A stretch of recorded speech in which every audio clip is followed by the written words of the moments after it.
model ហើយញ៉ាំទី8នេះមានអារម្មណ៍សប្បាយចិត្តអូខេ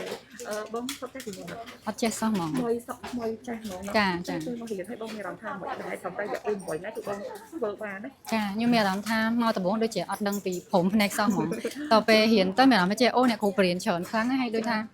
យើងមានអារម្មណ៍ថាហត់ណារៀនហត់ប៉ុន្តែមានអារម្មណ៍ថាទទួលនៅអ្វីដែលយើងចង់បានគឺបានច្រើន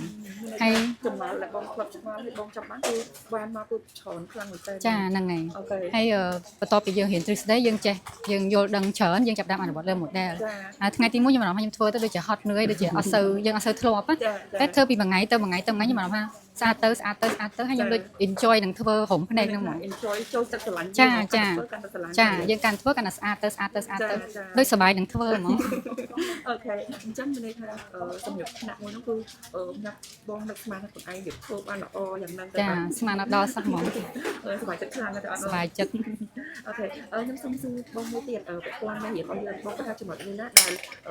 បងគាត់ថាសម្រាប់ការកស្តុកឡាគឺល្អខ្លាំងមែនទែនបងអនុវត្តទៅ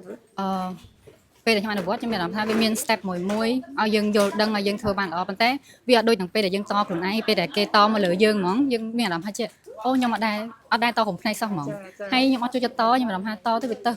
វាពិបាកនៅទៅពេលតមិត្តភក្តិគេតឲ្យហើយមានអារម្មណ៍ថាចូលចិត្តស្អាតដោយមិនបាច់ make up ចាអូខេចាំអរគុណច្រើនចាចាស្អាតដោយមិនបាច់ទ្រាំចាអត់ទ្រាំហើយក៏យើងចង់និយាយថានៅជាមួយបានរាល់ថ្ងៃអត់ឈឺសោះចាអត់ឈឺក៏អត់ធ្ងន់ទៀតអូខេចាអរគុណច្រើន